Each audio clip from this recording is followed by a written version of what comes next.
જય કિસાન. તો ખેડૂત મિત્રો, સૂર્યોદય પ્રાકૃતિક ફાર્મ ઉપર જુઓ, આજે આપણે તલમાં નીંદવાનું ચાલી રહ્યું છે અને ખેડૂત મિત્રોને સાવચેત કરવાના છે.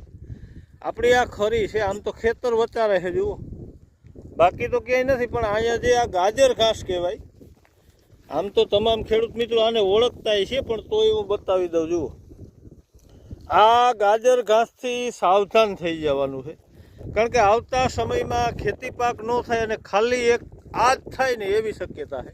તો જો આ પુષ્કળ આ રીતે થઈ ગયું, તો આપણે પહેલી વખત નીંદું નહોતું, બહુ ઘાટું હતું ને, તો આ જ વખત આ પરિસ્થિતિ કેવું નિર્માણ પામી એ જુઓ ને. આપણે દીપકભાઈ કે જે આપણે જણાવશે કોંગ્રેસ ઘાસ કેવું અઘરું પડે. દીપકભાઈ, કોંગ્રેસ ઘાસ તો ભાઈ ખેડૂત મિત્રો બહુ અઘરું પડે છે અમને, પણ આ ઝેરીમાં ઝેરી આ કોંગ્રેસ ઘાસ છે.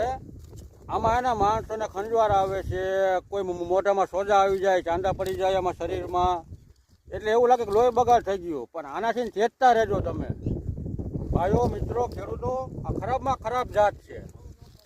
આવું ક્યાં તો ખેડૂત મિત્રો, આપણે દીપકભાઈએ સમજાવ્યું કે આ કોંગ્રેસ ઘાસથી આપણે સાવધાન રહેવાનું છે, કારણ કે કોઈ દવાના પણ આમાં રિઝલ્ટ નથી. અને દીપકભાઈ પોતાનું છે ને ચેનલ ચલાવે છે, તો વેલનાથ પાંદ એમના ચેનલનું નામ છે. તો બધા મિત્રોને સપોર્ટ કરવો અને સાથ સહકાર આપવો. જય હિન્દ, જય કિસાન.